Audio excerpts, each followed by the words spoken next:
Welcome to this week's episode of the Tin Dog Podcast. I apologise for the state of my voice last week. Hopefully the volume's going to be a little bit better this week. And of course this week we're dealing with review of the first of the two-part story, The Daleks Take Manhattan. Now, from the Internet Movie Database, I can now read you this short breakdown of what the episode's about. A bunch of Daleks graduate from Time School and set out to make it big on Broadway. On the way, they experiment with Miss Piggy and climax with a huge musical number where, while standing on the top of the Empire State Building, they shoot King Kong. Yeah, alright, that's not quite true. But if you want to take a quick look at the artwork that's on the front of this podcast, you can see what I really do spend my time doing when I find myself with 5 minutes to spare. A small poster for The Daleks Take Manhattan. But of course, that's not what it's called. Everyone knows what it's called. It's already written down. We're dealing with the Daleks. We're dealing with 1930s America. We're dealing with, well, a rather nice little story. Unlike some two-parter or four-parter or some classic Doctor Who stories, you actually get to see the Daleks before the end of episode 1. They actually turn up, which is lovely. I mean, let's face it, you usually had 25 minutes of padding. Here's a bit of backstory, here's a bit, ooh, something's going on, and at the very end you would see a plunger or somebody would materialise and you'd go, oh, it's the Daleks, despite the fact that the episode was actually called something like Revenge, Return, Rejuvenation, Rerun of the Daleks or whatever, or something beginning with R of the Daleks, as it became towards the end of the classic series run. Of course, we are dealing primarily with the Daleks seen at the end of Doomsday. You've got the Cult of Skaro, which I am sure is going to become a band's name very, very shortly. Ladies and gentlemen, the Cult of Skaro.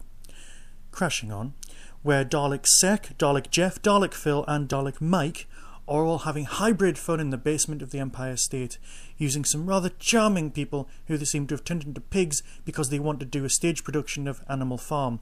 Or is it the island of Dr. Moreau? Or is it Let's Be the Slovene? No, let's not go there either. Okay, I'm being kind of light-hearted, but that's mainly because I really enjoyed the story. It had a nice beginning, nice middle, nice build-up. You know, I mean, alright, it wasn't exactly a cliffhanger at the end, but it was a bit surprising, despite the fact that if you'd even seen a copy of the Radio Times, for our American viewers, the Radio Times is the English Listings magazine, the English TV Listings magazine. That wasn't an edit, that was just me doing a stupid voice. Anyway, the Radio Times rather stupidly put the Dalek Sek mutant thing on the front of the Radio Times with the Daleks are back. So it kind of removed the excitement of the end of the episode with you going, yep, seen that. And you kind of spent the whole of the episode going, yep, we'll be building up to that later. Now, I know the whole point of the BBC is to appeal to the non-Doctor Who fans to get them to watch. Because, let's face it, the Doctor Who fans will watch anyway. So we're kind of a powerless majority, or should that be minority? You know, for example, at work the other day, somebody's mobile phone started ringing, and it was the Doctor Who theme tune, and it wasn't my mobile phone. It's kind of messing with me. I almost want to shout, give me my show back! You weren't there at the beginning! But I've run the risk of becoming part of the cast of Spaced. The funniest thing that I've seen this week is on the BBC website. If you go to the gallery page and have a look at the stills of all of the shows that you can download as wallpapers, one of them is of Dalek Sek, the Black Dalek. And it actually says at the bottom, Sek in the city. And I laughed for about a minute on that one. I would download it, but you know, it doesn't actually say it on the screen. Crashing on. I know it's a two-parter, and I know you have to lay a lot of more groundwork in a two-parter, but it does have the same running length as a classic Doctor Who series.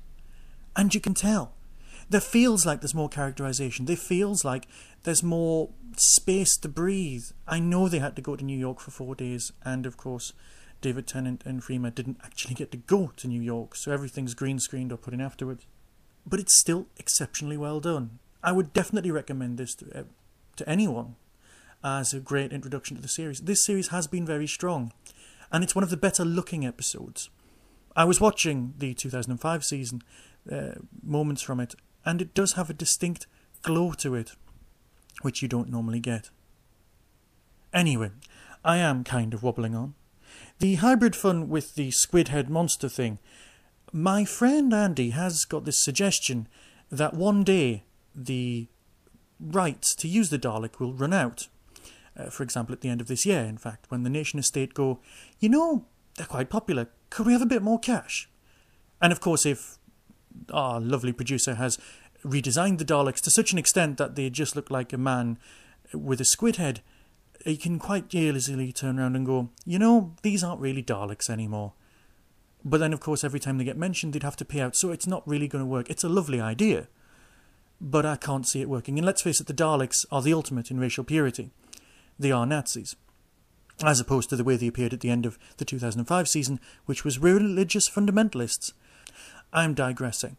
Marvellously, and unlike the other series where you had a mention of Torchwood every week and you were kind of ticking it off, there was this week, as with last week, no mention of Mr. Saxon, which I'm quite pleased about. Now, my friend also suggests that Mr. Saxon is an anagram of Master number 6, here the number being replaced by NO, so it's Master No 6.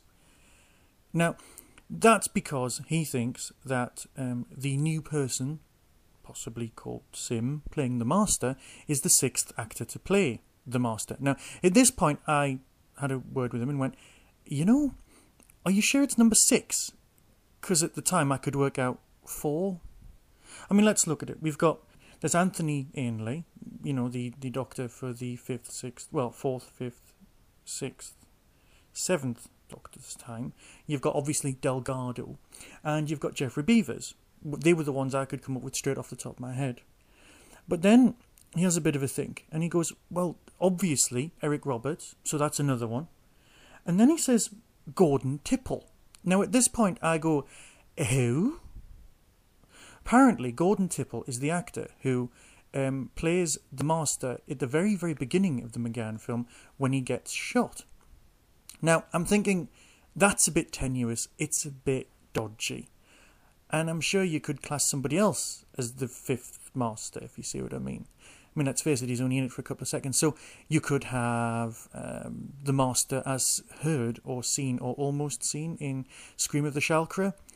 But then, of course, you've got... Yes, we all know that that's not really... It's the alternative 9th Doctor. You can download it. It's not important. I will do a podcast on that at some point. Perhaps there's another actor that they're thinking of. Either way, I'm sure we'll learn more about the apparent Mr. Saxon later on. I'll call this an end because obviously it's a 2-part story. There's some very nice performances. There's some lovely sets. I know you've watched it. I know you've enjoyed it. Hopefully my voice will stay like this standard in future. Speak to you next week. Be seeing you.